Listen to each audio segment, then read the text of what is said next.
วันนี้จะพากล่าวนำเรื่องทำสมาธิภาวนาพอสมควรแก่เวลาแล้วจะพานั่งปฏิบัติเป็นพุทธบูชาต่อคุณพระรัตนตรัยคือพระพุทธพระธรรมพระสงฆ์การที่เราบูชาพระพุทธพระธรรมพระสงฆ์ก็เพื่อให้ความเป็นสิริมงคลบังเกิดมีขึ้นกับพวกเราผู้ยังต้องหวังบุญหวังกุศลอยู่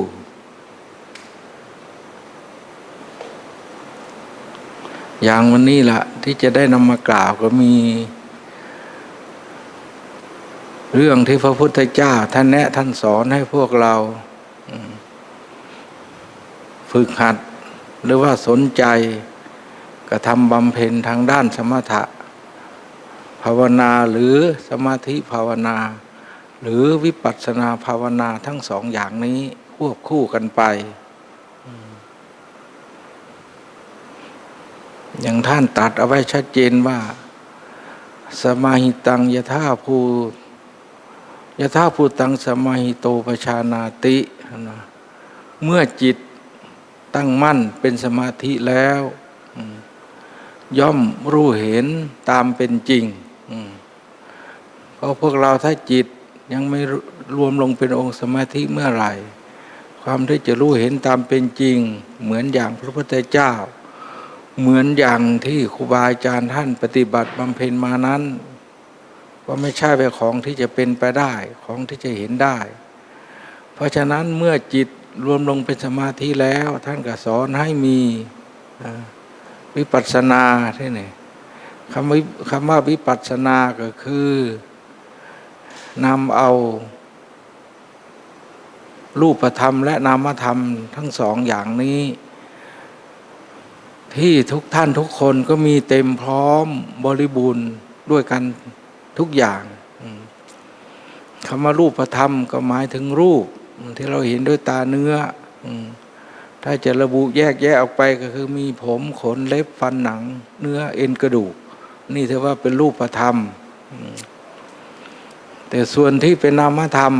ที่เกิดอาศัยขึ้นอยู่ในสกุลกายของแต่ละท่านแต่ละคนหรือจะเรียกอีกชื่อหนึ่งก็เป็นนามธรรมคือไม่สามารถที่จะมองเห็นได้ด้วยตาเนื้อแต่ก็สัมผัสรับรู้ได้ด้วยใจเพราะของเหล่านี้สิ่งเหล่านี้เกิดขึ้นอยู่ที่กายตราบใดที่มีกายอยู่เวทนาสัญญาสังขารวิญญาณสี่อย่างนี้ก็ต้องปรากฏให้รับทราบด้วยกันทุกท่านทุกคนทำไมพระพุทธเจ้าถึงสอนให้พวกเราพิจารณาสองอย่างนี้เพราะของสองอย่างนี้เป็นสิ่งที่พวกเราทั้งหลายไม่เข้าใจแล้วก็ให้ความหมายผิดมาโดยตลอดตั้งแต่เกิดมาหรือจำความได้ว่าสิ่งนั้นเป็นเราสิ่งนี้เป็นเขาสิ่งนั้นเป็นก้อนสิ่งนี้เป็นรูปเป็นร่างอะไรก็แล้วแต่นี่เราให้ความสำคัญมั่นหมายเป็นอย่างนั้นแต่ในพูดหลักธรรมะท่านว่าสิ่งนั้นเป็นเขาสิ่งนั้นเป็นเรานี่สำคัญมั่นหมายกันมาอยู่อย่างนี้ตลอดเพราะพวกเราทั้งหลายไม่ได้พินิจไม่ได้พิจารณาไม่ได้นำเอาตามหลักธรรมคำสอนของพระพุทธเจ้ามาพิจารณาให้ถ่องแท้การพิจารณาเพื่อจะให้เข้าใจถึงหลักความสัตย์ความจริงตรงนี้ว่าแต่ละสิ่งละอย่างนั้นเขาไม่ได้เป็นตัวเป็นตนเป็นเราเป็นเขาอย่างที่พวกเราทั้งหลายให้ความสำคัญมั่นหมายหรือให้ความจริงจังหรือให้ความยึดถือว่าเป็นตามนั้นจริงๆที่พวกเรายึดถือนั้นเพราะความลุ่มหลงเพราะความยังไม่รู้แจ้งยังไม่รู้ชัดเพราะฉะนั้นเรื่องงานภาวนาเรื่องมาพิจารณาสิ่งเหล่านี้ก็เพื่อจะเขาไปรู้ไปเห็นความสัตย์ความจริงดังที่พระพุทธเจ้าท่านแนะทางบอกให้ชี้ทางบอกให้ สมมุติว่าเรื่องอนิจจังทุกขังอนัตตานี่แหละคำว่าอนิจจังก็ให้ชื่อให้นามกับเรื่องของความไม่เที่ยงความยักย้ายเปลี่ยนแปลงอย่างที่พวกเราทั้งหลายได้พบได้เห็นกันอยู่วันนี้ยังพอเห็นกันพอพิจารณากันเข้าใจอยู่เรื่องทุกขังอันนี้ยิ่งชัดเจนทุกคนก็ไม่มีใครปฏิเสธตั้งแต่เกิดมาจนถึงทุกวันนี้ความเป็นทุกข์ทางร่างกายธาตุขันธ์แต่ละรูปแต่ละนามทุกคนก็ไม่มีใครจะปฏิเสธได้โดยเฉพาะทุกข์ประจำร่างกายทุกข์ประจำสังขารอันนี้ยิ่งชัดเจนคือทุกข์ประจำสังขารมีอะไรบ้างท่านก็แยกแยะให้พวกเราได้รู้ได้เข้าใจอย่างหิวกระหายร้อนหนาวเจ็บป่วยไม่สบายแล้วก็ถ่ายหนักเบาสิ่งเหล่านี้เป็นทุกข์ที่ประจำสังขารเป็นความสัตย์ความจริงตราบใดที่มีร่างกายมีตรงนี้อยู่ความทุกข์ตรงนี้ไม่มีใครจะปฏิเสธได้ไม่มีใครที่จะไม่ยอมรับเพราะมีด้วยกันทุกรายที่ได้เกิดมาเป็นมนุษย์บัดนี้ที่จะพิจารณาให้ละเอียดชัดหรือรู้เห็นเข้าไปตามหลักความเป็นจริงคือเรื่องอนัตตาอนัตตานี้เมื่อไหร่เรายังไม่เห็นว่าสิ่งเหล่านี้เป็นสภาวะธรรมอันหนึ่งเราก็ไม่ได้ให้ความหมายเพียงแต่ยึดว่าเป็นตัวเป็นตนเป็นเราเป็นเขาอยู่อย่างนี้ตลอดคำว่าอนัตตาท่านก็พอมียกตัวอย่างหรือว่าชี้ทางให้เรานำไปคิดพิจารณาก็มีอยู่อย่างท่านว่าที่ว่าไม่เรียกว่าอนัตตาก็คือเป็นสภาพที่ไม่อยู่ในอำนาจของใครเขาอยากเฒ่าอยากแก่อยากเจ็บอยากป่วยอยากสลายตายไปยังไงก็ไม่มีใครที่จะห้ามไม่มีใครที่จะบังคับบัญชาเขาได้เพราะฉะนั้นท่านถึงเรียกว่าอนัตตาหรืออีกสภาพหนึ่งก็คือความที่ไม่เป็นไปตามความปรารถนาฝืนความปรารถนานี่คำว่าอนัตตาที่ท่านนำมาให้พวกเราคิดมาพิจารณาข้อสองคือเป็นสภาพที่แย้งต่ออัตตาคือแย้งต่อความเป็นตัวเป็นตนเป็นเราเป็นเขามันแย้งจากความสำคัญแย้งจากความที่พวกเราทั้งหลายให้ความหมายแล้วก็อันข้อที่สามก็แย้งต่อความที่ว่าสภาพศูนย์เป็นธรรมชาติเป็นสภาพศูนย์หาเจ้าของไม่ได้หายไปศูนย์ไปเนี่ยแล้วอีกอันที่สี่ก็คือเป็นสภาพไม่มีเจ้าของไม่มีใครเป็นเจ้าของเขาได้เขาไม่อยู่ในบังคับบัญชาของใครแล้วก็ไม่มีใครจะไปเป็นเจ้าของเขาได้คำว่าอนัตตาและอีกอันหนึ่งที่ท่านแนะให้พวกเรานำมาคิดพิจารณาก็คือสภาพหรือสภาวะธรรมที่เป็นไปตามปัจจัยปรุงแต่งที่จะพาให้หรือทำให้เขาเป็นไปตามคติธรรมดานี่แหละสิ่งเหล่านี้เป็นของละเอียดเป็นของที่อาศัยสมาธิเป็นเครื่องสงบความเย็นใจเพราะจิตของพวกเราทั้งหลายเมื่อเป็นสมาธิแล้วจะได้นำเอาธรรมเหล่านี้เอาความจริงเหล่านี้เอาสภาวะธรรมเหล่านี้ขึ้นมาแยกแยะพิจารณาดูให้เข้าใจว่าทุกอย่างที่เราให้ความยึดถือยึดมั่นสำคัญว่าเป็นตัวเป็นตนเป็นเราเป็นเขามาตั้งแต่ไหนแต่ไรและความจริงอย่างที่เรายึดถือมาให้ความสำคัญมาเมื่อนำเอาธรรมคำสอนของพระพุทธเจ้ามาพิจารณาแล้วพวกเราทั้งหลายจะได้เห็นเป็นความสัตย์ความจริงที่ท่านแนะสอนหรือพยายามส่งเสริมหรือหาอุบายวิธีต่างๆให้พวกเราฝึกหัดทำสมถะภาวนาหรือวิปัสสนาภาวนาก็เพื่ออยากจะให้เข้าไปรู้ไปเห็น สภาวะธรรมดังได้ที่ได้อธิบายมาเพราะฉะนั้นเรื่องเหล่านี้ถ้าไม่มีสมาธิไม่มีความสงบเป็นพื้นฐานเป็นเครื่องรองรับความสัตย์ความจริงเหล่านี้ก็ไม่ใช่ฐานะที่จะมีได้เห็นได้เป็นได้เข้าใจได้ปัญญาขั้นนี้ถ้าหนีจากสมาธิหรือไม่มีสมาธิแล้วมีแต่ความได้ยินได้ฟังหรือว่าความจำมาจากตำรับตำราอันนั้นมันก็เป็นความจำอยู่ตลอดไม่เป็นความจริงขึ้นกับเราถ้าตราบใดเราทำสมาธิจิตสงบรวมลงเป็นองค์สมาธิแล้วก็มาแยกแยะพิจารณาดูการที่เรานำเอาสภาวะธรรมทั้งหลายมาแยกแยะพิจารณาดูนี่แหละในทางตำราหรือในทางศาสนธรรมคำสอนท่านถึงเรียกว่าเป็นวิปัสสนาจะยกอะไรมาพิจารณาก่อนที่นี่เอาเฉพาะที่ชัดเจนที่สุดก็คืออย่างเรานั่งสมาธิขณะนี้เดี๋ยวนี้ล่ะอันที่จะเด่นกับหนึ่งเรานั่งมาสักระยะทุกขเวทนานี่แหละจะปรากฏก่อนทีนี้ถ้าเขาเป็นของเราเราก็บอกเขาได้เตือนเขาได้ให้หยุดเดี๋ยวนี้หายเดี๋ยวนี้ไม่ต้องมาเจ็บมาปวดไม่ต้องมาให้ฉันต้องเสวยไม่ต้องให้ฉันต้องมารับทุกขเวทนาตรงนี้นะแสดงว่าถ้าเขาบอกไม่ได้สอนไม่ฟังนั่นแหละเขาอยู่เหนืออำนาจอยู่เหนือความสำคัญมั่นหมายของเราเพราะเขาไม่ได้อยู่ในความเข้าใจอยู่ในความยึดถือของเราเขาเป็นคติธรรมดาเป็นความสัตย์ความจริงอันหนึ่งเพราะฉะนั้นท่านถึงให้นำมาคิดมาพิจารณาก็เพราะให้เราอยากให้พวกเราได้รู้ได้เห็นตามสภาวะธรรมหรือตามสภาพความเป็นจริงหรือว่าตามหลักธรรมชาติของเขาโดยเฉพาะร่างกายของพวกเราแต่ละท่านแต่ละคนนี่แหละอันที่มันปรากฏชัดนั่งสมาธิก็ทุกขเวทางกายก็ปรากฏเกิดนะจากนั้นมาความเจ็บปวดอะไรต่างๆ108มันก็เกิดขึ้นจากกายเราห้ามเขาไม่ได้เราแต่งเขาไม่ได้อันนี้เป็นความจริงแต่ที่พวกเราทั้งหลาย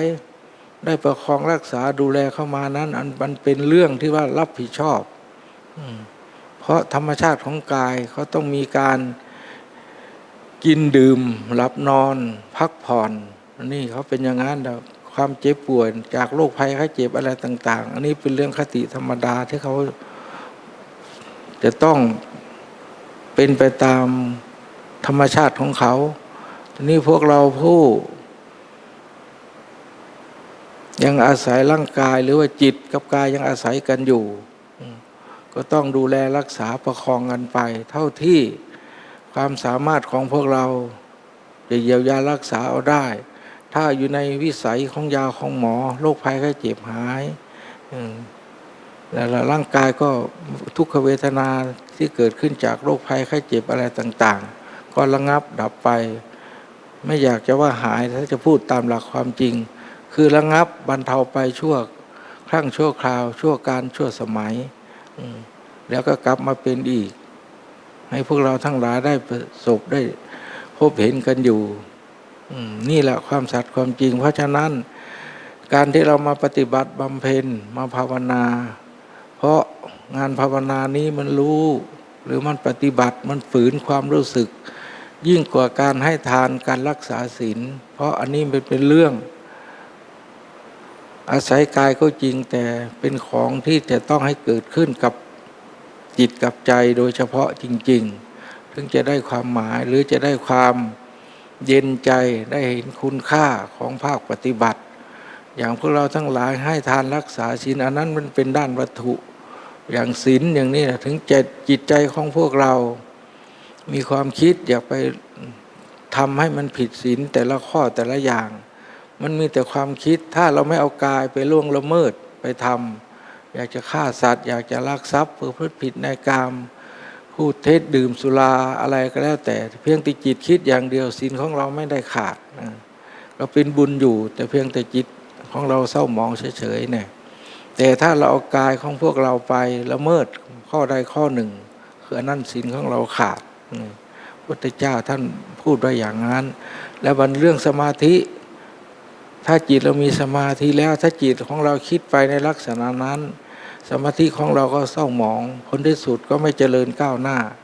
เพราะฉะนั้น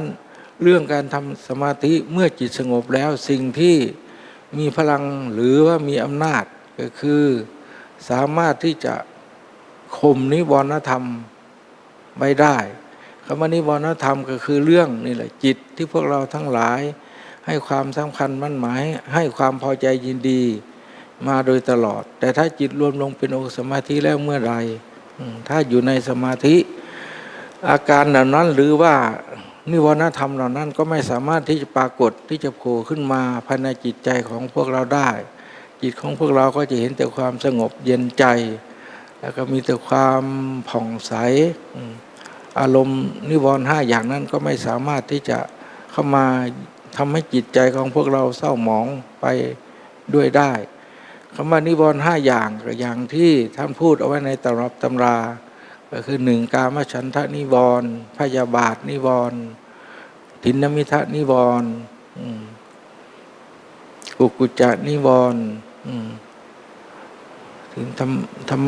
ทินนมิทะกุกุจจะวิจิกิจฉานิวรณ์นี่5อย่างนี้ถ้าจิตของพวกเราทั้งหลายหลุดลงเป็นองค์สมาธิสิ่งเหล่านี้ไม่ปรากฏนี่แหละเราจะเห็นคุณค่าเห็นราคาของตัวเองที่ปฏิบัติบำเพ็ญตามโอวาทธรรมคำสอนของพระพุทธเจ้าแล้วความสงบเย็นใจมันจะเกิดขึ้นอย่างนี้จะเห็นชัดอย่างนี้ไม่เห็นแล้วอย่างนี้ที่นี่ไม่มีใครที่จะปล่อยจิตตัวเองให้ไปเพลิดเพลินลุ่มหลงมัวเมากับอาการเหล่านั้นมีแต่จะรักษาให้จิตเป็นสมาธิไปโดยตลอดเมื่อจิตละเอียดเข้าไปมากเท่าไหร่แล้วนำเอาเรื่องความเป็นอยู่ทางร่างกายธาตุขันธ์มาพินิจพิจารณาแล้วพวกเราทั้งหลายก็จะยิ่งเห็นว่าสิ่งที่พวกเราทั้งหลายเคยให้ความสำคัญมั่นหมายเคยให้ความยึดความถือมาว่าเป็นอย่างนั้นว่าเป็นอย่างนี้แต่พอมาเห็นแล้วเป็นเรื่องที่เราไปให้ความหมายแล้วก็ลุ่มหลงความหมายของตนเองไปผลที่สุดก็เลยไม่เห็นความสุขอย่างแท้จริงได้เหมือนอย่างที่ท่านตัดเอาไว้ชัดเจนว่าเมื่อจิตมีสมาธิแล้วท่านว่านัตถิสันติปะรังสุขขังสุขอื่นยิ่งเกินกว่าความสงบไม่มีนั่นท่านตัดไว้ยืนยันรับรองได้อย่างนั้นจริงๆสุขที่จากพวกเราให้ทานรักษาศีลอันนั้นก็เป็นสุขขั้นหนึ่งแต่เมื่อจิตรวมลงเป็นองค์สมาธิแล้วมาแยกแยะดูตามสภาพหรือสภาวะธรรมความเป็นจริงเมื่อความเข้าใจหรือปัญญาปรากฏขึ้นแล้วเราจะเห็นคุณค่าจากภาคปฏิบัติเลยเห็นคุณค่าจากโอวาทธรรมคำสอนที่พระพุทธเจ้าท่านแนะได้ชี้บอกทางเอาไว้ให้ที่พวกเราทั้งหลายนำไปปฏิบัติเพื่อขัดเกลาดัดแปลงอบรมบ่มนิสัยของตัวเองให้เกิดความสงบเย็นใจขึ้นจากภาคปฏิบัติเพราะฉะนั้นวันนี้ที่ได้กล่าวมาและได้ปรารภเอาไว้แต่เมื่อคืนบอกว่าเมื่อได้ปรารภหรือว่านำธรรมะของพระพุทธเจ้ามากล่าวพอเป็นอุบายก็จะได้พานั่งทำสมาธิให้ทุกท่านจงตั้งใจและก็น้อมนึกระลึกถึงคุณของพระพุทธเจ้าโดยระลึกนึกอยู่ในอารมณ์หายใจขณะลมหายใจเข้าออกของตัวเองว่าพุทโธธัมโมสังโฆพุทโธธัมโมสังโฆพุทโธธัมโมสังโฆแล้วต่อไปก็ให้น้อมนึกระลึกดูแต่เพราะลมหายใจเข้าออกจะหายใจสั้นหายใจยาวช้าหรือเร็วเอาตามอัธยาศัยหรือตามจริตนิสัยที่ปกติแต่ละท่านละคนเคยหายใจเพื่อความสบายระหว่างร่างกายธาตุขันธ์ของแต่ละท่านละคนแล้วก็ให้มีสตินี่สำคัญมากนะให้มีสติกำหนดอยู่กับลมหายใจเข้าออกอย่างหายใจเข้าคำว่าพุทธหายใจออกก็ให้ระลึกว่าโธพุทโธพุทโธไปอยู่อย่างนี้ตลอดจนกว่าจะถึงเวลามีสัญญาณแล้วค่อยถอนจิตออกมาสู่อารมณ์ธรรมดาของพวกเราถ้ายังไม่ถึงเวลานั้นก็ให้ตั้งใจ น้อมนึกระลึกดังที่ได้อธิบายมาพวกท่านทั้งหลายก็จะได้ประสบพบ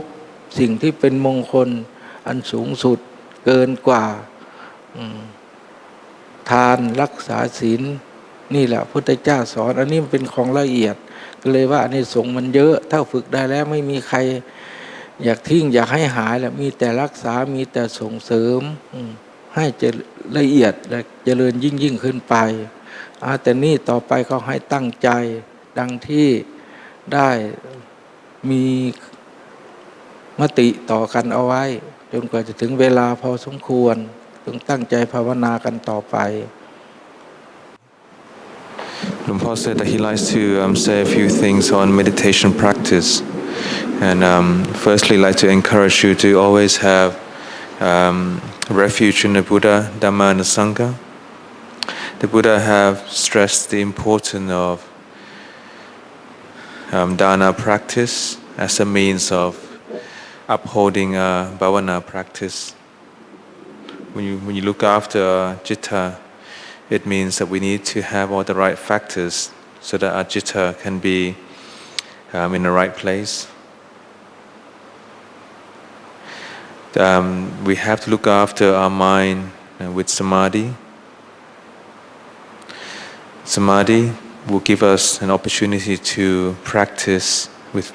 vipassana. At the very beginning, we always have to begin with looking at the form, the body as we know it. Understanding that this body, we have the head, have the body, nail, teeth, and skin.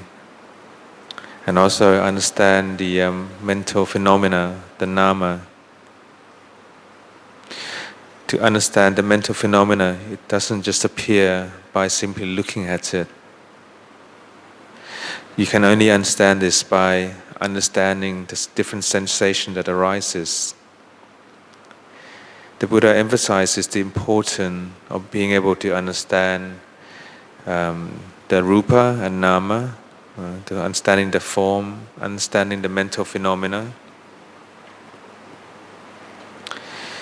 Because if we don't have the right understanding, we will still feel that everything around us, including our body, really belongs to us. The reason we feel that everything belongs to me, everything has to be done my way and in this way only, because we have yet to reflect on the Buddha's teaching. When we put our mind to it, when we are reflecting, we would soon understand that things are a bit different. None of this belongs to us. Nothing really belongs to us. The feeling of clinging and attaching and desiring, these are only sensations that may arise. But through bhavana, through the practice, we practice so that we can truly understand how things really are, so we truly understand the Buddha's teaching. The Buddha spoke about anicca, dukkha, and anatta. Anicca meaning that all subjects are nature to change. Dukkha is suffering, stress. Anatta is non-self. He always emphasizes the nature of things that are full of uncertainties. When we look at our feelings, we try to remind ourselves that a lot of the feelings are impermanent. When we look at our sensations, we have to always be acknowledging that when we go through sufferings or dukkha, this is something that's been happening to us all our life, but at the same time we've all been neglecting it. There are the dukkha, sufferings of the body, dukkha of the citta, of the feelings that arises. We go through feelings of hunger, starving, thirsty, hot, cold, pain, suffering, stress, aches,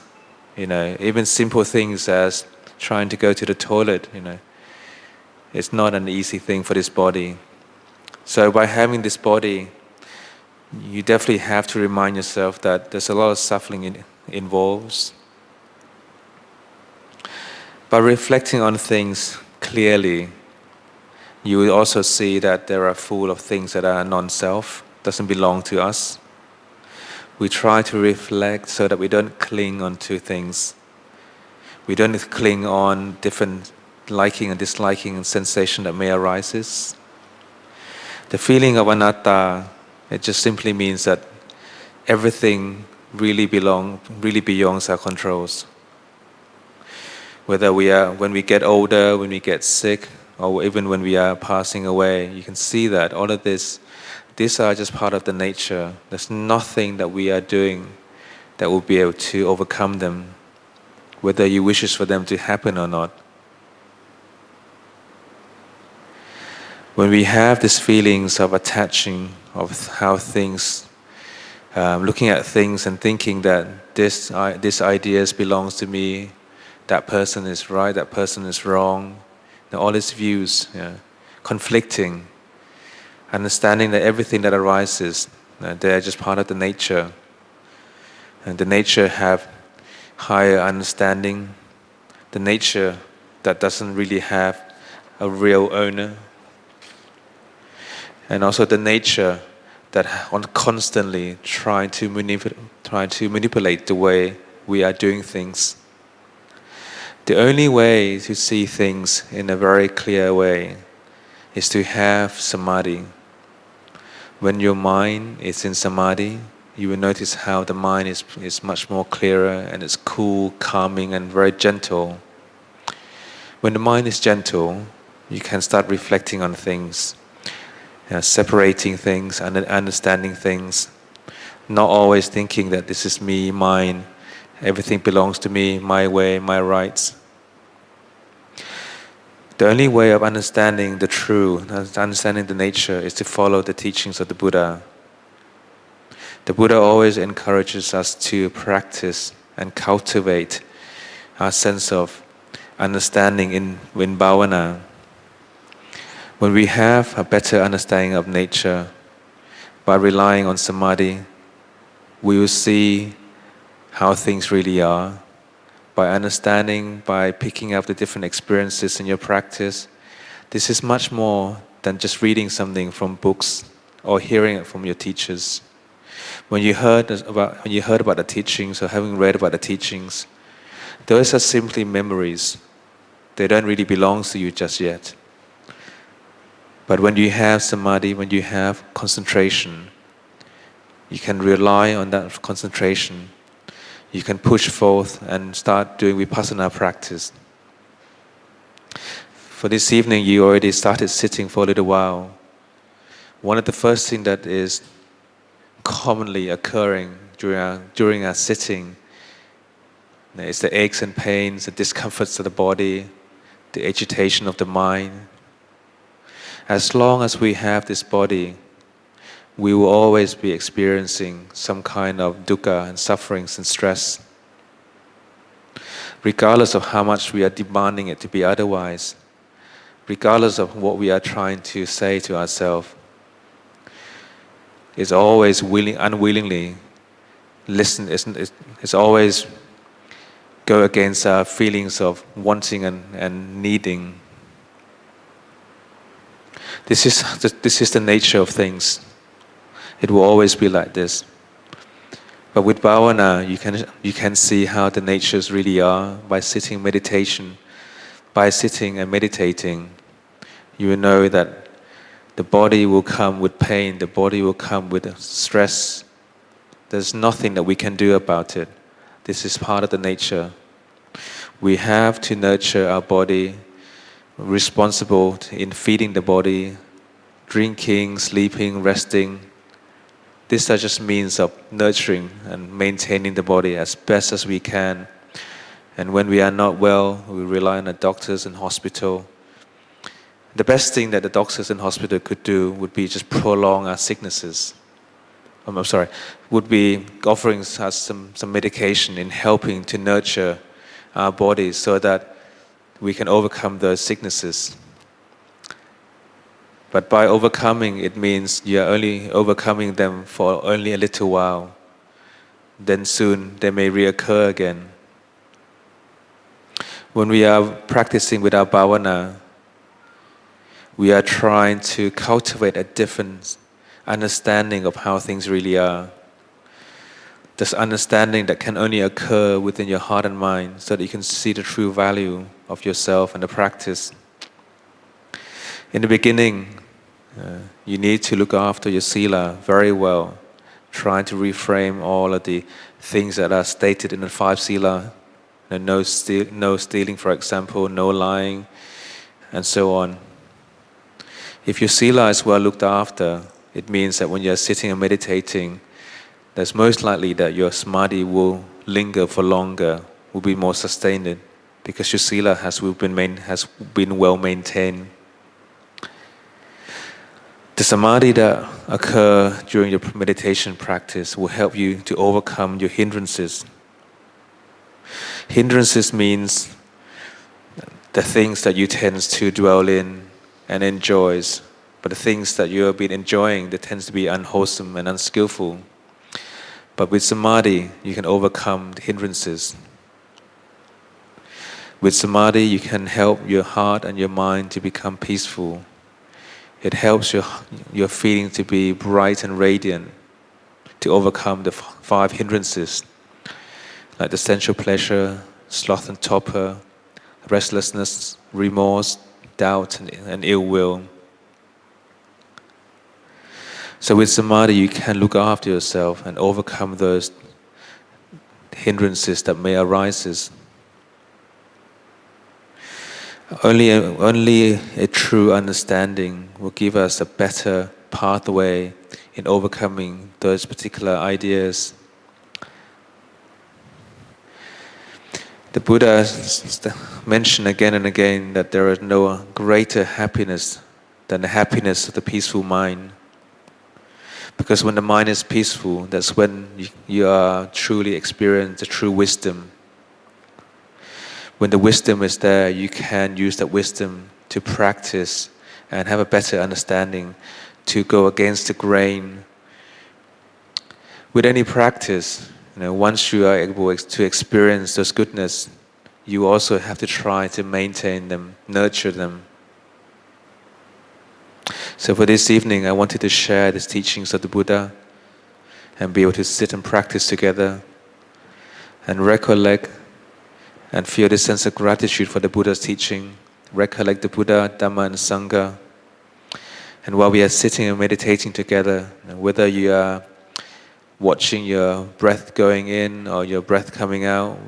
whether it's short breath, long breath, trying to feel comfortable in your breathing. Try to bring up your mindfulness. Trying to be aware of that in-breath with put. Be aware of that out-breath. Maybe even recite to, like putto along the way. We will continue to sit and meditate together for a little bit longer. But for the time being, try to remind yourself to come back to where you are. Try to refocus your attention so that we can be here together, accumulating this sense of wholesomeness and goodness together, and understand that the practice that we are doing is way more important than our dana practice and sila practice. That's the reason why I would always like to encourage you to always nurture your path of the practice, so that you will always be well developed in mindfulness, in wisdom, and in clarities. Sadhu, sadhu, sadhu.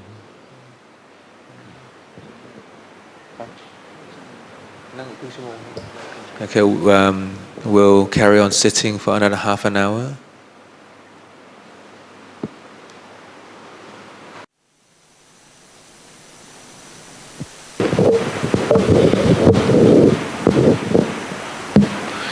Okay, Luang Por said that should be sufficient for the evening.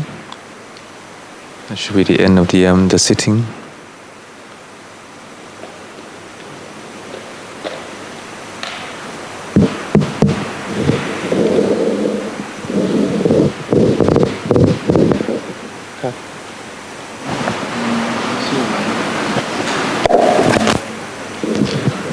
The idea was that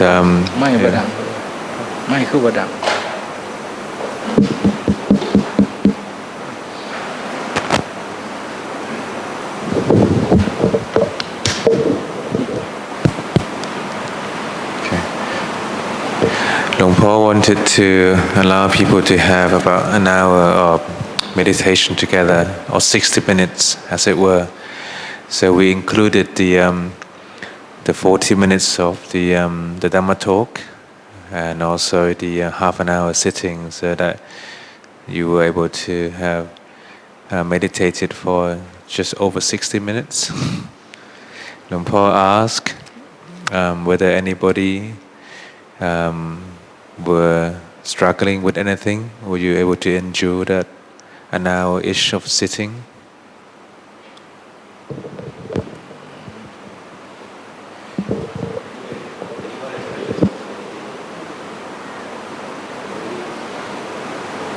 Anyone have questions on your practice that you'd like to ask during your meditation?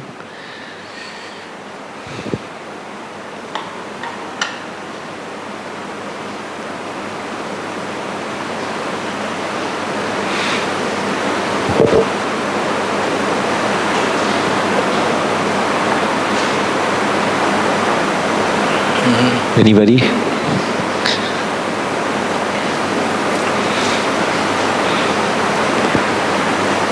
If you have written your questions on a piece of paper, you can pass it up in front as well.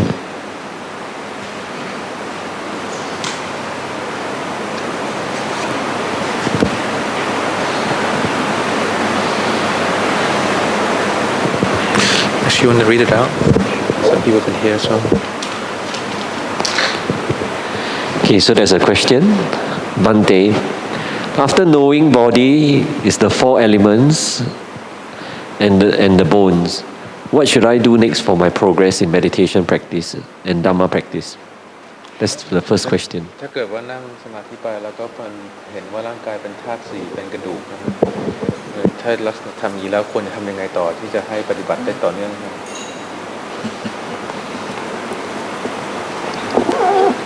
โอ้ถ้าเห็นขั้นนั้นแล้วก็ควรจะรักษาดูแลไป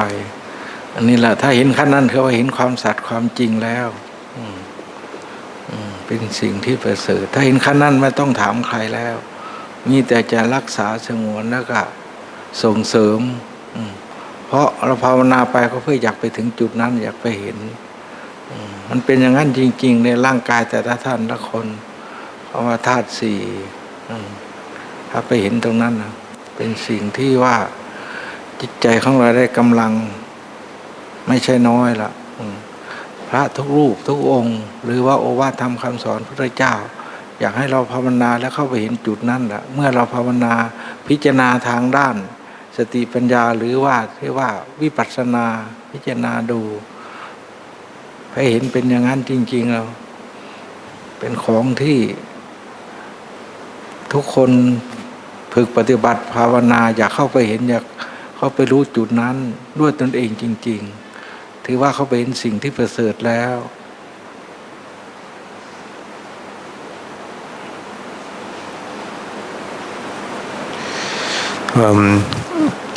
If you were able to experience those nimittas of body and bones and elements, then you should really try to nurture your practice, try to develop it in a way that you can sustain your practice. Because if your bhavana have reached that point, it means that you are practicing correctly. By seeing this body as the four elements, by allowing the heart and mind to have this understanding, it means that you've given yourself an opportunity to practice in a way that is very supportive to nurturing the mind. And so therefore, your heart and mind should be full of energy,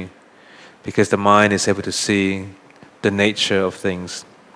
The Buddha taught us to practice so that we could one day see the true nature of things. Seeing this nature, then you can use this nature to reflect and recollect. So the practice that you are doing is a wonderful one, and you should try to nurture it. Okay, thank you, Thanajan. The next question. What is the meaning of Nirodha Samapatti? คำว่านิโรธปฏิสัมภิทาแปลว่าอะไรครับคืออะไร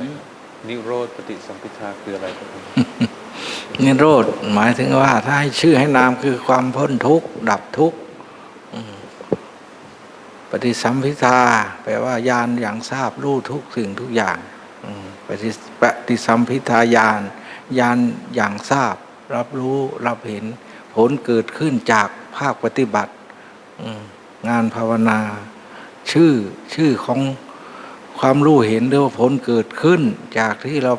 บำเพ็ญไปแล้วสิ่งเหล่านี้เกิดขึ้นมีขึ้นแต่ที่พูดนี้ไม่ใช่จะเป็นได้ทุกรายนะเป็นบางรายแม้แต่ภิกษุข้างพุทธกาลก็ไม่ใช่จะเป็นได้ทุกรายอันนี้แต่ว่าคำว่านิโรธถ้าถึงที่สุดเป็นได้ทุกรายอันนี้ถ้าไม่ถึงนิโรธก็คือไม่ถึงที่สุดวิมุตติ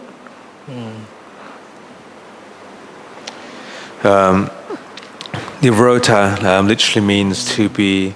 free from suffering, to have reaches beyond sufferings, and the insight is the jnana, the knowledge is to be able to have the insight and clarity into things, to be able to understand things in a way that is insightful. And obviously, this is the result from one's own practice. But it's not something that everybody can experience. Even for monks, not all monks will be able to experience this. But for Nirota, for overcoming sufferings, this can be for everyone.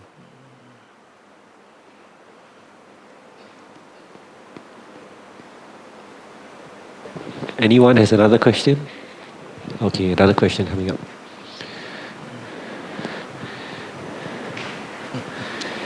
If you have a question, you can raise your hand as well. I can pass you the mic. ถามสูงมาหน่อยไม่กล้าถามต้องเขียนเอามันไม่ใช่ว่าถามเลย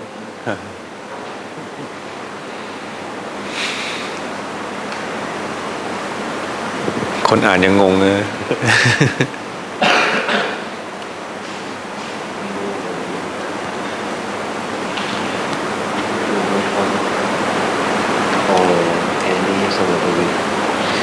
Okay, I try to read this question. Okay, we are doing right time sleeping, eating healthily, and doing exercise, but sometimes because of fate, we end up going to the hospital. How do we overcome this, or is there some other way? บางทีเราก็นอนดีรักษาสุขภาพดีแต่สุดท้ายยังไงก็ต้องป่วยเข้าโรงพยาบาลเป็นเพราะว่ากรรมหรือเพราะว่าอะไรนอนดีรักษาสุขภาพดีทุกอย่างก็ดีหมดอยู่ดีๆก็ต้องเข้าโรงพยาบาลมันเป็นเพราะกรรมอะไรครับถ้าจะว่าเป็นวิบากกรรมอะไรอันนั้นไม่สามารถที่จะตอบให้ได้เพราะเป็นเรื่องสุดวิสัยเพราะผู้ที่มีนาคตังชยานอติตังชยานที่สามารถที่จะรู้อดีตอนาคตคือพระพุทธเจ้าอันนั้นท่านบอกได้ชัดเจนแต่พวกเราก็ถือว่าเป็นวิบากกรรมเก่าแต่จะด้วยเหตุผลอะไรหรือวิบากกรรมอะไรก็ไม่สามารถที่จะชี้ชัดลงไปได้เลยว่าเพราะเหตุนั้นวิบากกรรมอันนั้นแต่ถ้าพุทธเจ้ายังมีพระชนอยู่หรือพระอริยสงฆ์สาวกครั้งพุทธกาลท่านรู้จริงๆแม้แต่วันจะปรินิพพานของตัวเองท่านก็ชัดว่าจะเหลือไปอีกกี่วันจะอยู่ได้กี่วันท่านก็ทราบชัดของท่านแต่ถ้าจะมองอีกในลักษณะหนึ่งการที่เราบำเพ็ญภาวนามาจะรักษาหรือไม่รักษาสุขภาพร่างกายอันนั้นก็จริงอยู่ระวังไม่ถึงที่สุดแต่ระวังถึงที่สุดนั้นเราจะให้โยนให้เป็นแต่เรื่องวิบากกรรมเก่าก็ไม่เห็นจะชอบด้วยหลักแห่งธรรมอันเป็นหลักคติธรรมดาของทุกร่างกายธาตุขันธ์จะดูแลเขาขนาดไหนจะบำรุงเขาขนาดไหนแต่ถึงที่สุดเขาก็ต้องสลายในที่สุดเพราะร่างกายธาตุขันธ์แต่ละคนมันไม่มีนิมิตหมายบอกว่าจะอยู่เท่านั้นปีเท่านี้เดือนพอถึงเวลาเขาก็สลายหรือเขาก็มีวิบัติหรือว่ามีการขาดการสืบต่อคือขาดจากสันตติท่านเรียกว่าขาดการสืบต่อแต่พวกเราอยู่ไปได้ทุกวันเพราะมีสันตติคือมันสืบต่อกันไปเรื่อยๆบัดนี้เมื่อตัวนี้ขาดเมื่อไหร่ก็คือพวกโลกทั้งหลายก็สมมุติว่าตายหรือจะพูดลักษณะหนึ่งก็คือต้องสลายนี่เป็นเรื่องคติธรรมดาถ้ามองตามหลักธรรมแล้วไม่มีใครที่จะฝืนไม่มีใครที่จะลบล้างสิ่งเหล่านี้ไปได้ยาจะดีขนาดไหนก็พ้นที่สุดก็ไม่มีความหมายนี่ถ้ามองตามหลักธรรม ถ้าจะมองในอีกแบบหนึ่งก็ถือว่าเป็นวิบากกรรมก็ยอมรับ แต่ถ้ามองเป็นตามหลักธรรมแล้วไม่น่าจะเป็นวิบากกรรมเสียทีเดียวเป็นคติธรรมดาของแต่ละรูปและนามจะต้องถึงที่สุดด้วยกันจะต่างกันบ้างก็คือช้าหรือเร็วและการสถานที่เท่านั้น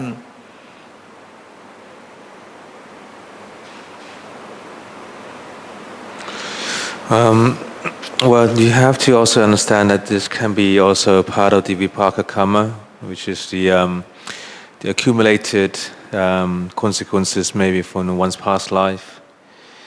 The only true means of seeing the result from what one has have done, you need a special type of samadhi and concentration or jhana to be able to see this. Once you have this, you can see what kind of past that you have done, and you can even see how the future will unfold. The one person who can only see this in true sight would only be the Buddha himself, with his insights and qualities and supreme qualities. That he can have a very clear vision on all things. Even sometimes if we were able to see how things are in the past, it's not always certain that the things that we have seen is real. Now there are disciples of the Buddhas from the Buddha's period where they were able to see the day when they would reach Nibbana, the day where would receive certain details and insights. But as for us, one of the way would just simply see this as part of nature. See how the nature unfold with our elements. Regardless how well we look after things, regardless of how careful we may have been, this very nature will always be otherwise. But for sure, it's definitely very hard and very difficult to say which day, which weeks and month it will be. To have this sense of continuity, to have our life expectancy in a way that we need and want, it depends on many factors. And obviously, a lot of goodness can be of supported factors. While we have this opportunity, it's good to trying to sustain ourselves with goodness so that we can be well. When we are unwell, there's so much that we can do. Sometimes the medicines, the medications, the treatments of the doctor may help, sometimes it may not. After all, a lot of this has to do with one's vipaka karma. But bear in mind that whatever one is experiencing, this is the norm for everybody. Whether it's going to be happening sooner or later, that's the matter.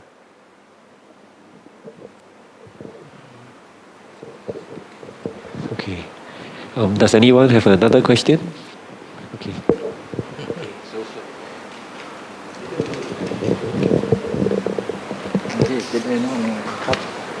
I would like to ask Luang Por's advice for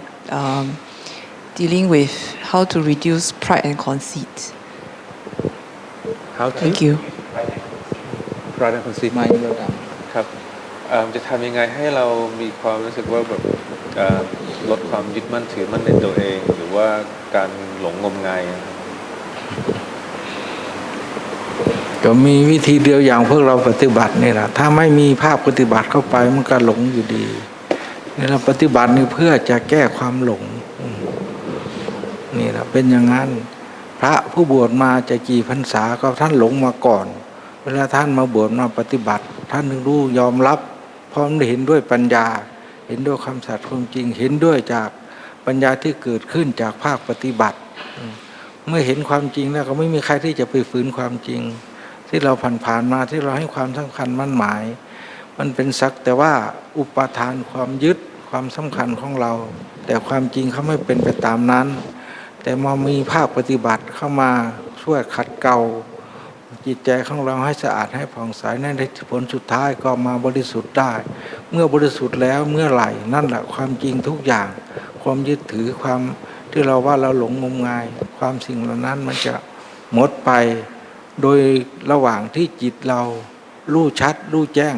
เกิดขึ้นในขณะนั้นในเวลานั้น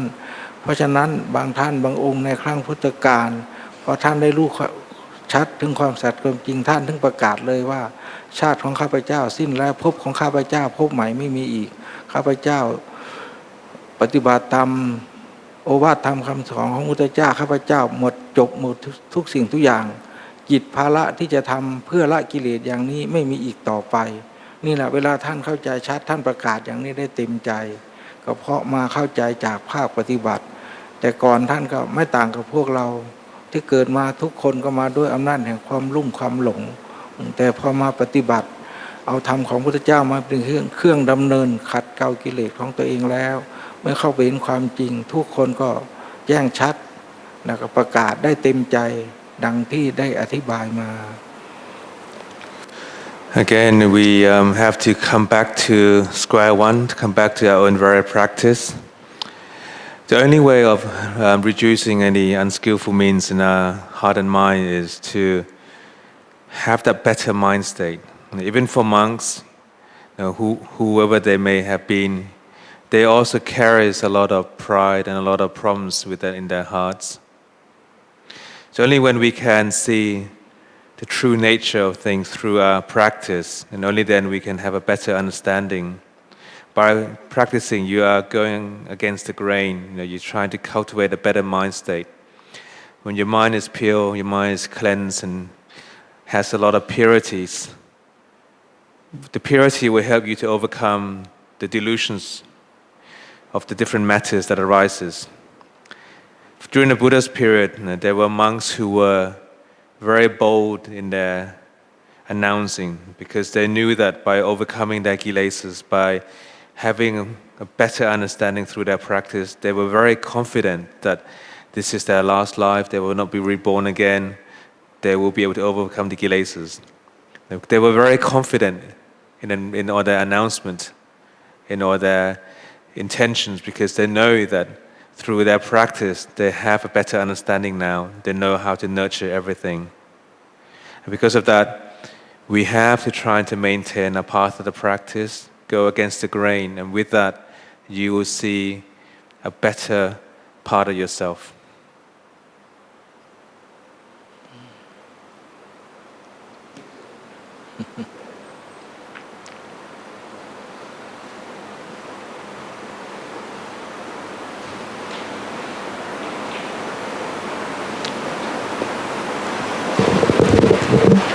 Luang Por, thank you for coming. My question is, when we practice meditation, like say if we are doing samadhi, samatha, do we need to know the method of vipassana ahead of time so that when we enter samadhi, we can practice the vipassana? Or is it that when we enter samadhi, actually the innate wisdom of the mind would naturally know how to contemplate as it is? Yeah, so that's my question. Thank you so much. ปฏิบัติสมถะนะครับเวลาทำสมาธิไปเราควรที่จะเข้าใจวิธีที่จะทำวิปัสสนาไหมครับหรือว่าถ้าเกิดเราทำสมาธิไปพอถึงเวลาสมาธิเราเต็มปั๊บจิตใจแล้วก็รู้วิธีที่จะพิจารณาเองของสองอย่างทั้งสมถะและวิปัสสนาก็บำเพ็ญคู่กันไปอยู่ตลอดสมาธิจะหนักแน่นขั้นไหนคือสมาธิท่านให้ชื่อให้นามก็คณิกะอุปาจาระและอัปปนาสมาธิแต่ระวังจิตอยู่ในสมาธิท่านให้บางสัญญาลมภายนอกทุกอย่างให้อยู่กับ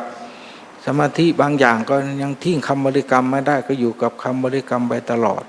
แต่พอถึงขั้นไหนก็แล้วแต่ระวังจิตเป็นสมาธิท่านว่าให้อยู่กับความสงบนั่นไปก่อนเมื่อหมดกำลังหรือว่าจิตถอนขึ้นมาคือจิตในสมาธิของแต่ละท่านแต่ละคนมันมีหยาบละเอียดต่างกันบางท่านบางคนก็อยู่ได้เป็นชั่วโมง2 ชั่วโมง3 ชั่วโมงหรืออยู่เป็นทั้งวันทั้งคืนก็ได้แต่จิตอยู่กี่ชั่วโมงก็แล้วแต่ก็คือต้องถอนมาถอนโดยธรรมชาติถอนด้วยความอิ่มของจิตคือจิตเขาได้พักเต็มที่นั่นแหละเมื่อจิตถอนขึ้นมาเมื่อไหร่ท่านถึงว่าให้มันนำเอาสภาวะธรรมทั้งหลายมาพินิจพิจารณาโดยเฉพาะความลุ่มหลงของเรา แต่ส่วนมากท่านไม่ได้ให้เอาอย่างอื่นมาเป็นเครื่องพิจารณาเอาในสกุลกายของเรานี่แหละที่เราให้ความหมายว่าเป็นหนังของเราเป็นขนของเราเป็นหูของเราเป็นตาของเราและสิ่งเหล่านี้มันเป็นไปจริงไหมเมื่อพิจารณาแยกแยะเข้าไปแยกออกไปแล้วผลที่สุดก็จะได้รู้ความสัตย์ความจริงเมื่อไม่รู้ความสัตย์ความจริงแล้วก็เมื่อมันเหนื่อยงานภายนอกภายในมันก็มีการเหนื่อยธรรมดาเมื่อไม่เข้าใจก็หยุดพอหยุดแล้วก็พักอยู่ในความสงบถ้ามีเวลาพอก็พักแต่พิจารณาหลายครั้งหลายหนจนจิตเรายอมรับหรือเกิดปัญญาชัดเจนขึ้นมาจนเราอุทานกับตัวเองได้นู่นละอ๋อความจริงเป็นอย่างนี้จริงๆที่พระพุทธเจ้าท่านสอนที่ตำรับตำราท่านบอกถ้าเข้าใจอย่างนั้นนั่นแหละจะเป็นความที่ว่าปัญญาโดยเป็นสมบัติของเราโดยสมบูรณ์ไม่ได้จำจากตำรับตำราไม่ได้จำจากครูบาอาจารย์มาเป็นปัญญาเกิดขึ้นจากภาคปฏิบัติเมื่อปรากฏอย่างนั้นทุกคนจะต้องอุทานแล้วก็เชื่อมั่นแล้วก็ชัดเจนไม่ได้สงสัยนี่นะท่านว่าทั้งสมถะและวิปัสสนาเป็นของคู่กันทิ้งอันใดหนึ่งไม่ได้ถ้าจะเน้นเอาแต่ความสงบอย่างเดียวมันก็ได้เฉพาะความสงบความสุขเกิดขึ้นจากสมาธิแต่ความสุขเกิดขึ้นจากปัญญาที่มาทางวิปัสสนารู้แจ้งเห็นจริงอันนั้นยิ่งละเอียดเรียกว่าสุขเกินกว่าในสมาธินี่อีกหรือในสมถะนี่อีกแต่งานทั้งสองอย่างนี้เป็นของคู่กันให้นำไปคิดไปพิจารณาและทุกคนจะได้ไม่เสียประโยชน์เสียเวลาจากการทำสมาธิอย่างเดียว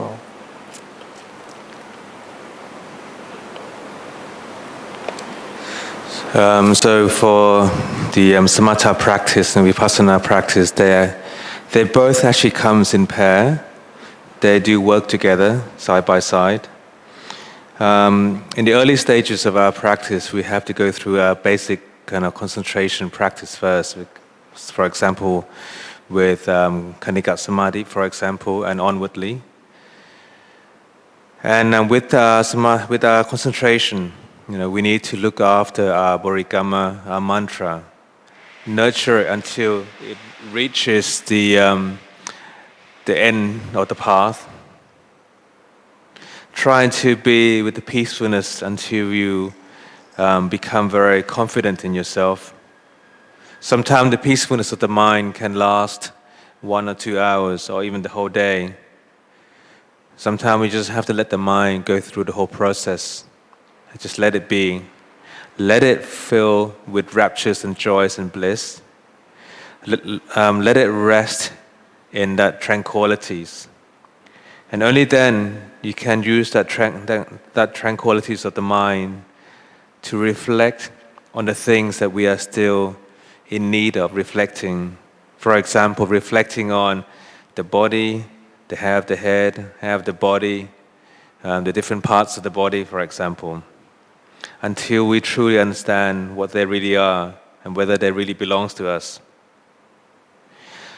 Through the midst of reflecting, you may find that your mind is becoming a bit restless or tired again. Only then you go back into your samatha practice so that you can gain more energy, more insight, more clarity of mind. And once you have the clarity of mind again, once the mind naturally comes out from the resting period, then you use that mind to reflect on the very body that we have again. So you do this again and again, back and forth, until the day that you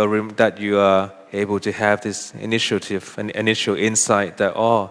this is just the way it is. Only when you can have that right understanding, the kind of understanding that can appear naturally in your heart and mind. It's not the understanding that comes from books or having heard it from somewhere. But when you look at it, you see that, this is just the way it is. I know that now. So therefore, samatha vipassana, this are a pair. The peacefulness that comes from samatha practice is worthy of praise. But the peacefulness that comes from vipassana practice is even greater. So for the time being, do pay attention in our practice so that we can fully benefit from our own practice.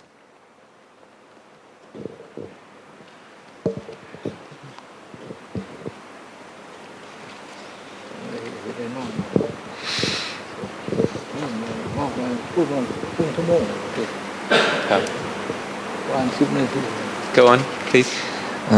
It is our great blessing to receive Luang Por's teaching live in Singapore.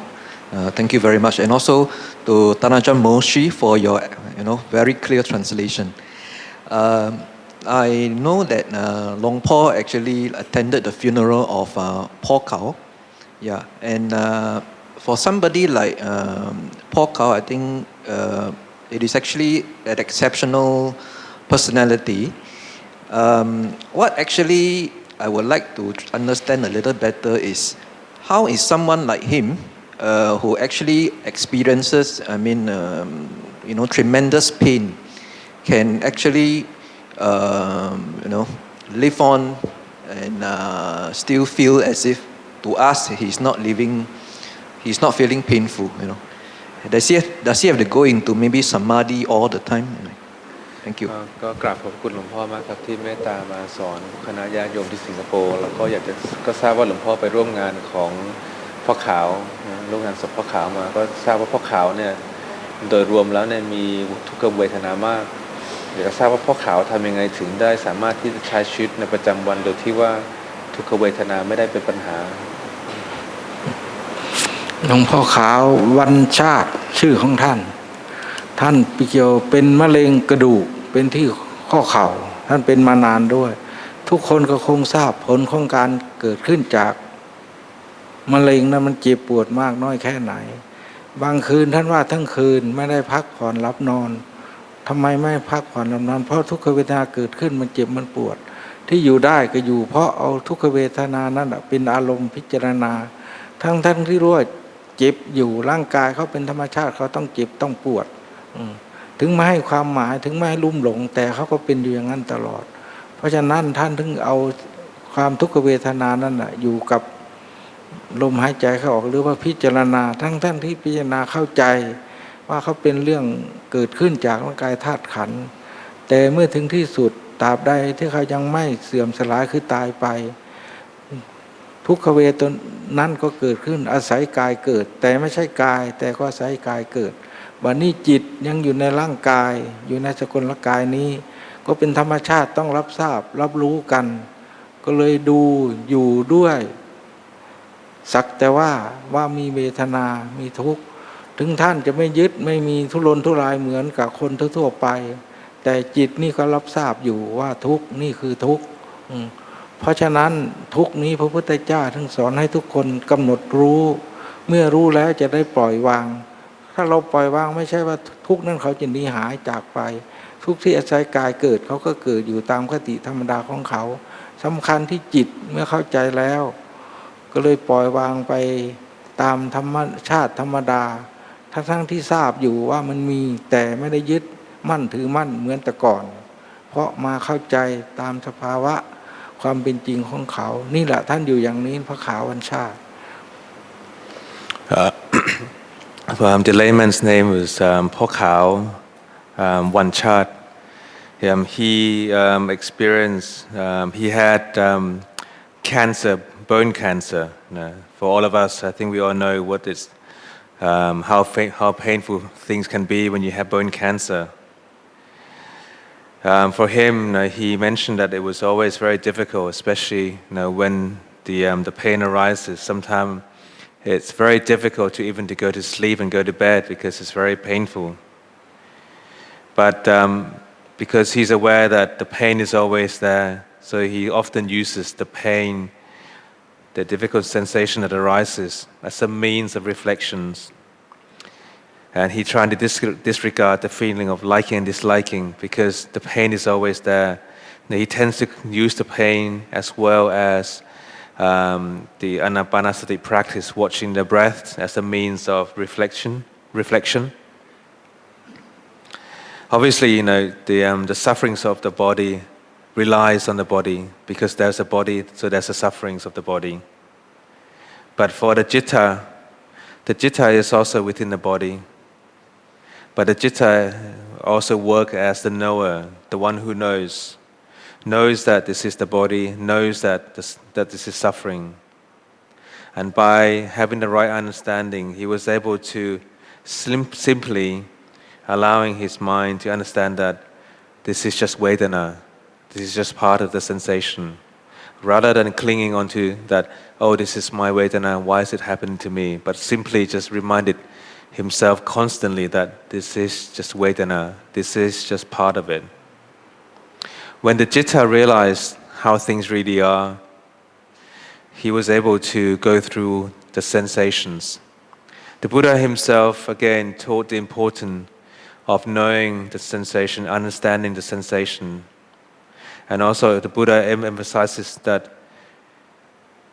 there are always sensations and sufferings that we have to go through. But we can always go through life by letting it be, by not clinging onto them. But we can let them go only when we have a true understanding. Only then we can let them be what they are, when the understanding is right. นี่นะก็มีคำถามหลายคนบอกไหนว่าพระขาววันชาติปฏิบัติดีแล้วทำไมไม่ยอมบวชเป็นพระคือท่านเข้าใจว่าสภาพร่างกายธาตุขันธ์ของท่านเมื่อบวชเข้ามาแล้วไม่สามารถที่จะทำข้อวัดเหมือนกับพระภิกษุสงฆ์ได้ท่านก็เลยขอสมาทานเป็นตาพระขาวคือสมาทานศีล8นุ่งขาวห่มขาวแต่ชื่อของท่านชื่อว่าวันชาติพอมันนุ่งขาวห่มขาวเขาก็เรียกแต่พระขาวไม่ใช่ชื่อของท่านนะเขาเรียกตามเครื่องนุ่งห่มของท่านถ้าพูดให้จบก็คือพระขาววันชาติท่านก็เลยไม่ยอมบวชเป็นพระเพราะรู้ว่าร่างกายไม่อำนวยให้ก็เลยไม่ได้บวชแต่สมาทานศีล8แล้วก็ยึดข้อปฏิบัติจนถึงเวลาสุดท้ายแห่งร่างกายธาตุขันธ์ของท่านที่จะต่อสู้กับทุกขเวทนาหรือว่าโรคหลายอย่างแสนสาหัสของท่านถ้าเราไปเห็นแล้วก็ถ้าเป็นคนไม่มีอาจมีธรรมก็ถ้าจะเป็นเรื่องทรมานเหลือที่จะประมาณได้อยู่ท่านก็บอกว่าทุกขเวทนาเกิดขึ้นบางคืนไม่ได้หลับได้นอนท่านว่าดูกันอยู่นั่นแหละเป็นอย่างนั้นจริงๆความหมายของท่าน Somebody actually asked, Phokha Wanchat, he's actually practiced really well. How come he didn't decide to ordain as a monk? The reason that he didn't ordain as a monk was because he realized that he was quite elderly and physically truly unwell, so much that it's very difficult for him to look after himself properly. And he would need attention from other people to support him and care for him. And he didn't want the Sangha to worry about that. We usually call him Po Khao, but that's actually not his name. Po is like a father, Khao is like it's white. Because he decided to become an agarika, wearing white. So that's why people call him Po Khao, because he was wearing white clothing. His name is actually Wanchat. One is actually, Wanchat is actually one life. So anyway, he decided to take on the 8 precepts and practice strenuously according to what he understood. And by practicing, he always have to go against a lot of difficulties, a lot of vedana, and all the way through he always said, all I had to do, all I could have done was simply try to watch the sensation when it arises. And watch it again and again and again.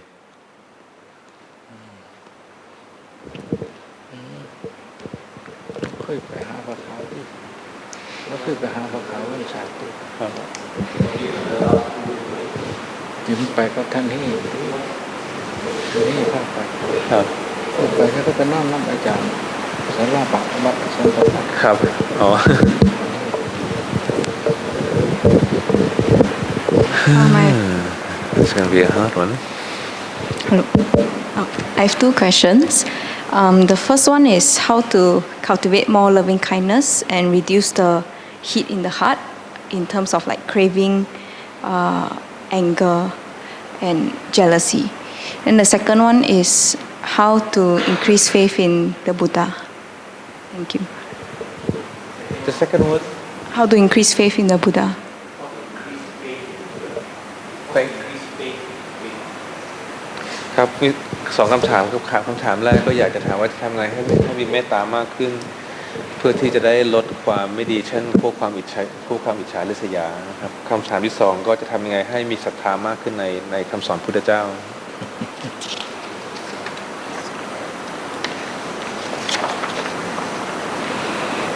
พระท่านปฏิบัติบำเพ็ญ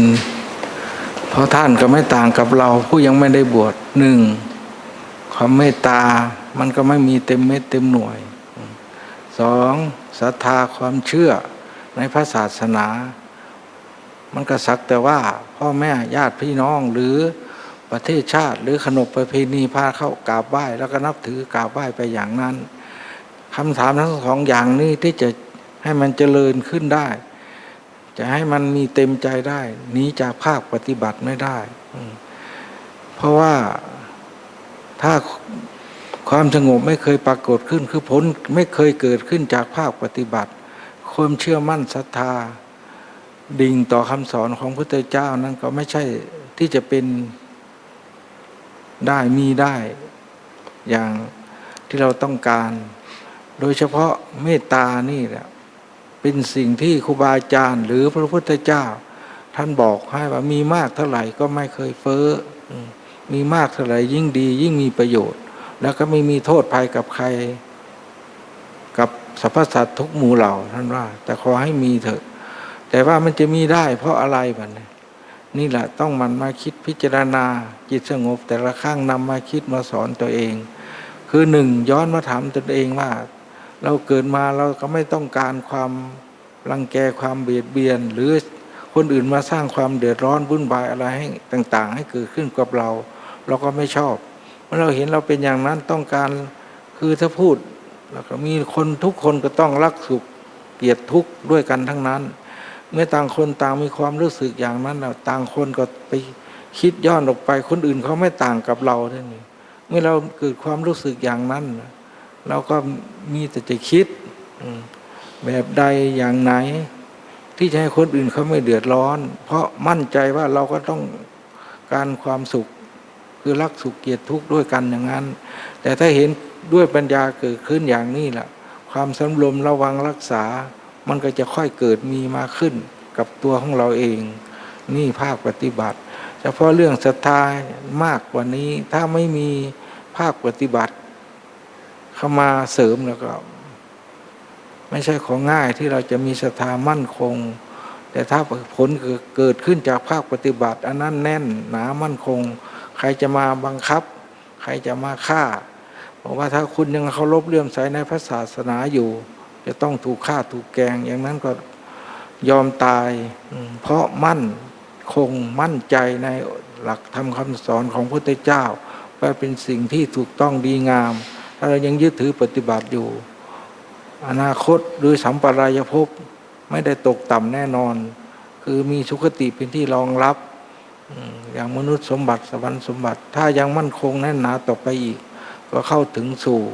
พรหมโลกหรือพระนิพพานสมบัติเป็นที่สุดเพราะอาศัยยึด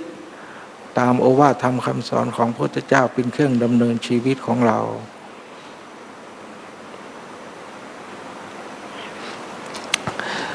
Whether you are lay people or monks, there's actually no differences. When you start in your practice, we always have a certain amount of loving kindness or metta or faith. We all begins in the very same way. Everything started by having a very limited amount. And through usually when we have our practice with metta or have our faith and devotions, a lot of it tends to be part of our upbringing. We've been taught by our elders, or as part of our cultures or our tradition. If you want to be better than that, we have to cultivate, we have to start practicing more. If we've yet to experience any kind of peace of mind, then the faith in our practice and understanding of metta or the devotions in the Buddha will be difficult to appear. with metta, with loving kindness. The Buddha said that the more you have, the better you benefit. The better the world at large will also benefit. The only ways that we can have loving kindness is when our heart and our mind is pure and peaceful. Each time we are experiencing peacefulness in our practice, that's when we are able to expand our loving kindness and our metta. Or simply just remind ourselves that who we are today, what we are today, we like the things in this way because we want to be well, we want to be happy. This is just the same as everybody else. Everybody else around us would also like to be happy and well, and everybody around us also hate to be suffering in any ways. Everybody, including us, feels exactly the same. So by reminding ourselves in this kind of way, sometimes it helps to be a better person. It helps us to treat people in a better way, to help us create more sense of loving kindness. And again, with faith, with saddha, with devotions, and have to be able to have more faith in the Buddha. It comes with practice. The more you practice, the more faithful you will be. The more confident you will have in yourself. Sometimes you'll be so confident that you will disregard everything else. Disregarding meaning you will not care for your life, you will not care for anything, as long as it's according to the Buddha's teaching. You will be more willing to give up everything as a way of an offering to the Buddha, Dhamma, and the Sangha. When you have faith in the Buddha, you will sustain your practice more and more. When your practice is being sustained, this is a guarantee that whether you are living in a world, you will always be rewarded with worldly wealth, heavenly wealth, and the wealth of Nibbana. So at the end of the day, trying to take on the teachings, trying to put it into practice, and only then you will have the true understanding. ถ้าพูดเนี่ยก็ขอยกตัวอย่างอย่างเป็นพระอาจารย์ของหลวงพ่อนี่แหละชื่อของท่านเสียไปแล้วมรณภาพไปแล้วแต่ขอเอ่ยชื่อท่านได้คือพระอาจารย์เปลี่ยนท่านจะบวชแค่15 วันแล้วก็จะลาสิกขาพอบวช15 วันว่าตัวเองมีเวลาน้อยก็เลยเร่งประกอบความภาคความเพียรคือนั่งสมาธิภาวนาพอถึงวันที่7จิตของท่านรวมลงเป็นองค์สมาธิความคิดที่จะอยู่แค่15 วันเปลี่ยนอยู่ไปถึงอายุ85 ปีจนถึงแก่มรณภาพเพราะมั่นใจในหลักธรรมของพระศาสนาก็เลยไม่ยอมออกมาสู่โลกภายนอกอีกขออยู่ในเพศนักบวชจนถึงวาระสุดท้ายนี่แหละผลเกิดขึ้นจากภาคปฏิบัติเปลี่ยนได้ถึงขนาดนั้นนะศรัทธามั่นคงจาก15 วันอยู่ไป85 ปี Another good examples of somebody who have little faith in the practice or even Buddha Sasana and eventually became wholeheartedly faithful in the teachings and Buddha Sasana is actually my teacher. He's passed away now and I can mention his name. His name is Luang Por Plien. Some of you may actually know him. His original intention was only to ordain for 15 days. But within 7 days, his mind became very peaceful and very tranquil. And when he experienced that different taste in samadhi and concentration, it gave him a different meanings of life and living. So ever since then, he's been nurturing his practice. So rather than staying for just 15 days, he ended up staying for 85 years. He ended up being a monk until he was 85. Because he was so confident in the Buddha Sasana, that was the reason why he never left the robes. And this is simply just a basic result from one's own practice.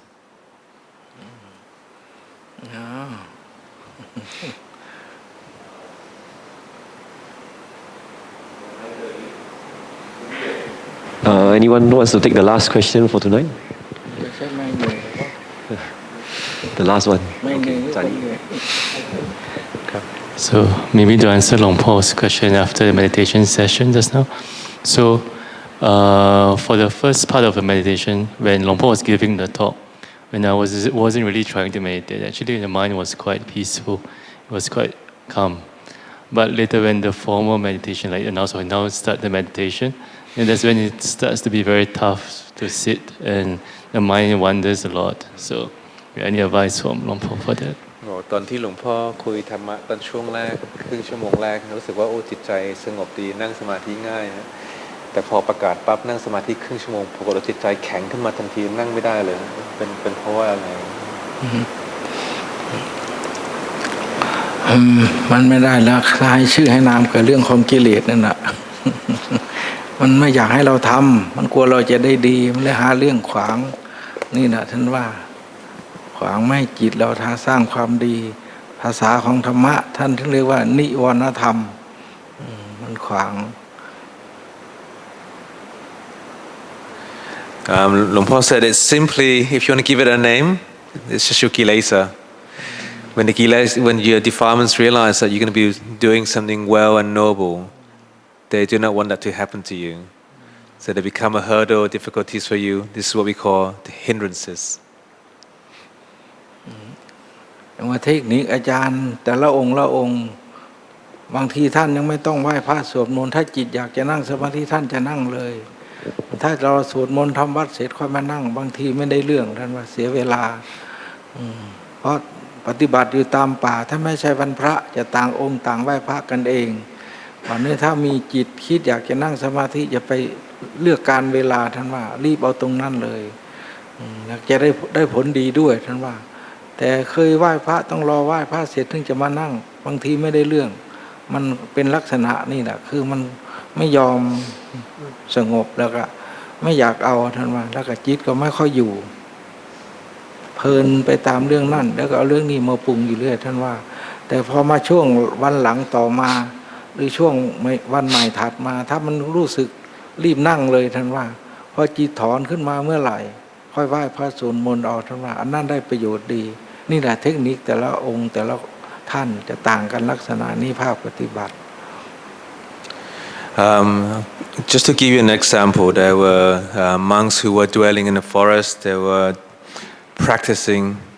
There was actually a group of them, and they would come together and then do the evening chanting together, and then practice together, and then sit together.